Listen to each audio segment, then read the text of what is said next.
Morning students, last topic in the common paper, fourth unit, mass spectroscopy.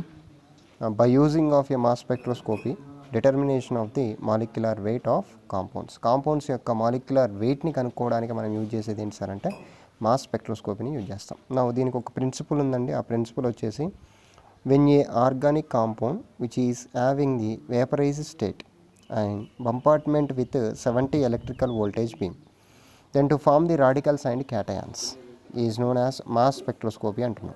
ఇక్కడ ఒక molecule అనేది వేపరేట్ స్టేట్లో ఉండాలి అండ్ అది వచ్చేసి 70 ఎలక్ట్రికల్ బీమ్తోని బంపార్ట్మెంట్ అవ్వాలి, అంటే కొలీజన్స్ జరగాలి. కొలీజన్ జరిగినప్పుడు మనకి రాడికల్స్ అనేవి క్యాటయాన్స్ అనేవి ప్రొడ్యూస్ అవుతాయి. ఇక్కడ క్యాటయాన్స్ అనేవి ప్రొడ్యూస్ అయినప్పుడు మనం మాస్ అనేది క్యాలిక్యులేషన్ చేస్తాం.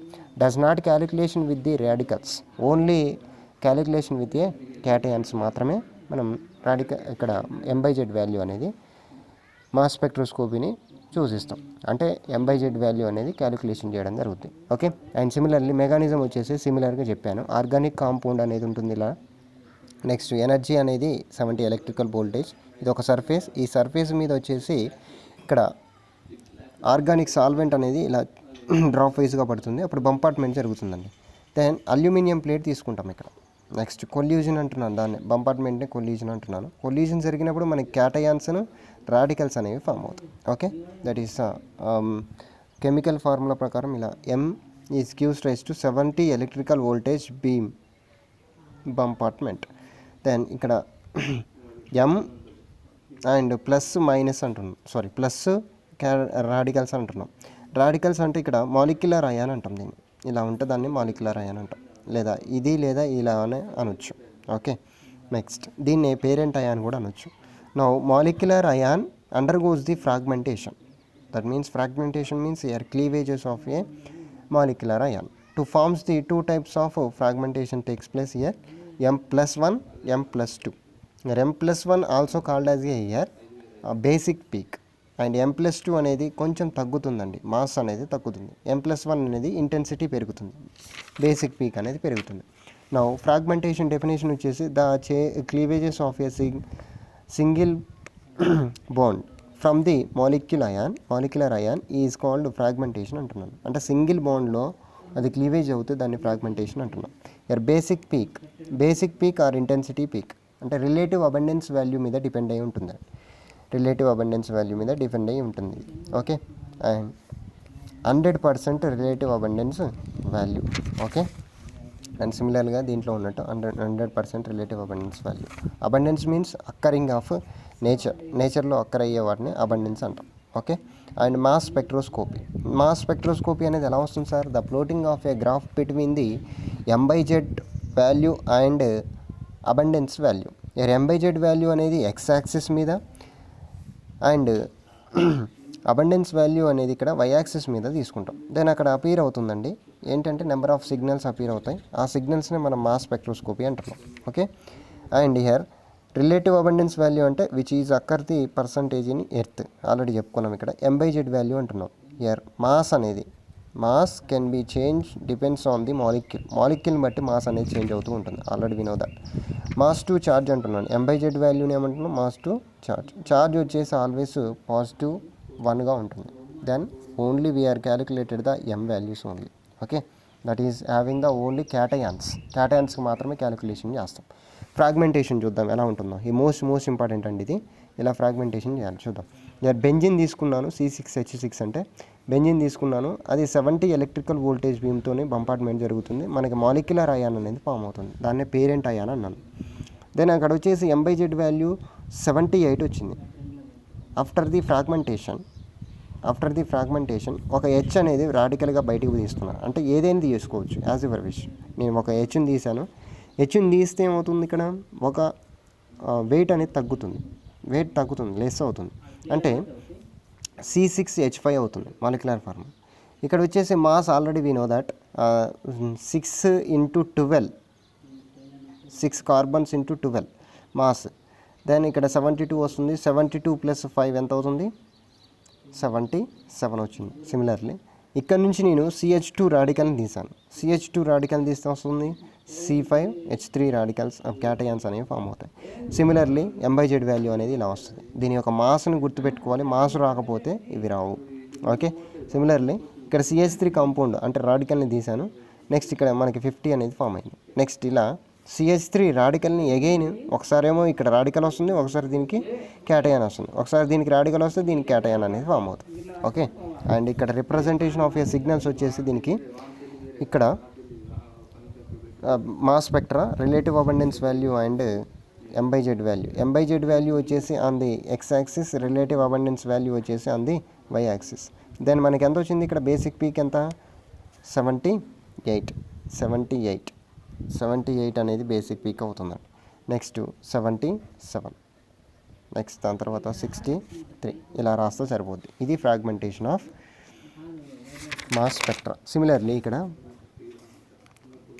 Representation of mass spectra for the acetophenone. Similarly ఇక్కడ CH3ని క్లీవేజ్ చేశానండి. CH3 క్లీవేజ్ చేస్తే రాడికల్ ఫామ్ అయింది, మిగతా దానికి క్యాటయాన్ ఫామ్ అయింది. M/Z వాల్యూ వచ్చేసి 105 వచ్చింది. నెక్స్ట్ సిమిలర్లీ దీంట్లో నుంచి ఇప్పుడు ఆల్రెడీ చెప్పాను నేను, దీనికి క్యాటయాన్ వస్తుంది, దీనికి రాడికల్ వస్తుందని వచ్చేసింది. M/Z వాల్యూ వచ్చేసి దీనికి 15. Only you have to calculated the cations M/Z value, not a consider the radicals. Okay, next similarly ఇక్కడ నుంచి డైరెక్ట్గా మొత్తం తీస్తున్నానండి. ఇక్కడ క్లీవేజ్ చేస్తే మనకి ఇలా ఫామ్ అవుతుంది, బెంజిన్ ఫామ్ అయింది. బెంజిన్ యొక్క M/Z వాల్యూ ఎంత అవుతుంది 77 అవుతుంది. అండ్ ఇక్కడ వచ్చేసి రాడికల్ అనేది ప్రొడ్యూస్ అవుతుంది. సిమిలర్లీ దీనికి క్యాటయాన్ వస్తుంది, దీనికి రాడికల్ వస్తుంది. నెక్స్ట్ దీనికి M/Z వాల్యూ 43, దీనికి బెంజిన్. నెక్స్ట్ ఇక్కడ రిలేటివ్ అబండెన్స్ వాల్యూకి M/Z వాల్యూస్కి గ్రాఫ్ గీసాం. ఓకే, అండ్ ఇది వచ్చేసి M అంటే మాలిక్యులర్ అయాన్ వచ్చేసి ఆల్రెడీ మనకి ఎంత ఉంది 120 అంటే 120. నెక్స్ట్ బేసిక్ పీక్ ఏమవుతుంది M+1 అవుతుంది. M+1 ఏంటి సార్ అంటే 105 అనేది M+1 అవుతుంది. నెక్స్ట్ 77, నెక్స్ట్ 43, నెక్స్ట్ 15 డిక్రీజ్ అవ్వుకుంటూ పోవాలి వాల్యూస్ అన్ని. Okay, this is about the representation of mass spectra, most important. Next nitrogen రూల్లో వచ్చేసి molecule which is having the no hydrogen atom or even number of nitrogen atom is called nitrogen rule అంటాం. అంటే మాలిక్యూల్లో nitrogen అయినా ఉండాలి, లేకపోతే even number 2 అయినా లేదా 4 అయినా 6 అయినా ఇలా ఈవెన్ నెంబర్లో వచ్చేసి నైట్రోజన్ అటాచ్ అయ్యి ఉండాలి మాలిక్యూల్కి. ఫర్ ఎగ్జాంపుల్ ఇక్కడ వచ్చేసి ఇది తీసుకుందాం, CH2 బాండ్ CH2 NH2 ఇక్కడ 2 హైడ్రోజన్స్ ఉన్నాయి and even number of M/Z value అనేది ఫామ్ అయింది. సిమిలర్లీ ఇక్కడ కూడా Nలు నైట్రోజన్లు 2 తీసుకున్నాను, దీనికి 94 అనేది వచ్చింది, ఈవెన్ నెంబర్ ఇది. ఓకే, దీన్ని ఈవెన్ నెంబర్ని ఫ్రాగ్మెంటేషన్ చేస్తే ఆడ్ నెంబర్స్ అనేవి ఫామ్ అవుతాయి. ఓకే, సిమిలర్లీ ఐసోటోపిక్ పీక్స్ అంటే isotopic peaks means here sometimes isotopes are observe with M/Z value more than the M+ is called isotopic peak. Already మనం చెప్పాము. ఇప్పుడు మాలిక్యులర్ అయాన్ తర్వాత వచ్చేది M+1 అని చెప్పాం. Here M+1 or nothing but M+. Here M+ అంటే ఇక్కడ more intensive peak, దాన్ని బేసిక్ పీక్ అంటున్నాను, దాన్నే వచ్చేసి ఐసోటోపిక్ పీక్ కూడా అనొచ్చు. ఇక్కడ గ్రాఫ్ గీసినట్టయితే relative abundance value M/Z value M+2కి డిక్రీజ్ అవుతుంది comparing with the M+1. Then M+1 also called as a isotopic peak. Okay, next similarly last topic in the mass spectroscopy, determination of a molecular formula. Here if the rules అండి ఇవి. If the molecular ion M+ ఉంటే even number M/Z value రావాలి, లేదా 0 nitrogen atoms ఉండాలి. If the molecular ion M+ ఉంటే odd number M/Z values రావాలి, లేదా ఒక నైట్రోజన్ ఆటమ్ ఉండాలి. Next the molecular ion peak is M+ 100% ఉండాలి, అంటే ఇంటెన్సిటీ పీక్ అనేది 100%గా ఉండాలి. నెక్స్ట్ M+1 M+2 అనేది రీక్యాలిక్యులేషన్ చేస్తాం. ద మాలిక్యులర్ అయాన్స్ అనేవి 2 ఒకే తీరుగా ఉంటే రీక్యాలిక్యులేషన్ చేస్తాం. నెక్స్ట్ ఇక్కడ చూస్తే M+ అనేది 100% అబండెన్స్ వాల్యూ అని చెప్పుకున్నాం, అందుకే 100% అని చెప్పాను. ఇఫ్ ద M+2లో వచ్చేసి 4.4% సల్ఫర్ ఉంటే, నెక్స్ట్ 3.3% ఉంటే క్లోరిన్ ఉంటుంది. 3.3 అంటే క్లోరిన్ ఉంటుంది. 98% వస్తే బ్రోమిన్ ఉంటుందండి. ఇవన్నీ వచ్చేసి ప్రజెంట్ ఇన్ ద మాలిక్యూల్లో ప్రజెంటింగ్ అయి ఉండాలి. అంటే ఈ వాల్యూస్ని బట్టి ఈ కాంపౌండ్లో వచ్చేసి ఈ ఆటం ఉందా అనేది మనం తెలుసుకుంటాం. ఓకే, మెయిన్ రూల్స్ వచ్చేసి ఇక్కడ if the nitrogen and sulphur absent అయితే calculation of number of atoms by dividing with a M plus signals. అది అవసరం లేదు ఈ పాయింట్. ఇక్కడ చూసుకోండి, నెంబర్ ఆఫ్ కార్బన్స్ అనేవి మనం క్యాలిక్యులేషన్ చేయాలంటే ఇక్కడ m+1/1.1. If there is nitrogen and sulphur as absent, nitrogen sulphur absent అయితే క్యాలిక్యులేషన్ చేయాలి దేన్ని, కార్బన్ నెంబర్ ఆఫ్ కార్బన్స్. ఒకవేళ నైట్రోజన్ ఈజ్ ప్రజెంట్ అయ్యి ఉంటే ఇగో ఈ ఫార్ములా వస్తుందండి, ఇక్కడ ఈ ఫార్ములా అనేది ఫామ్ అవుతుంది నైట్రోజన్ ప్రజెంట్ అయ్యి ఉంటే. నెక్స్ట్ సల్ఫర్ అనేది ప్రజెంట్ అయ్యి ఉంటే, ఒకవేళ సల్ఫర్ అనేది ప్రజెంట్ అయ్యి ఉంటే నెంబర్ ఆఫ్ కార్బన్స్ అనేవి క్యాలిక్యులేషన్ ఇంకో ఇలా చేయాలి, ఈ ఫార్ములాని యూజ్ చేయాలి. నెక్స్ట్ హైడ్రోజన్స్ క్యాలిక్యులేట్ చేయాలి, calculation of the hydrogens. Number of hydrogens is equal to the m plus minus number of carbons into mass minus number of nitrogen into mass. దాని యొక్క మాస్ని calculation చేయాలి. Okay, for example ఒక formula ఒక problem చూద్దాం.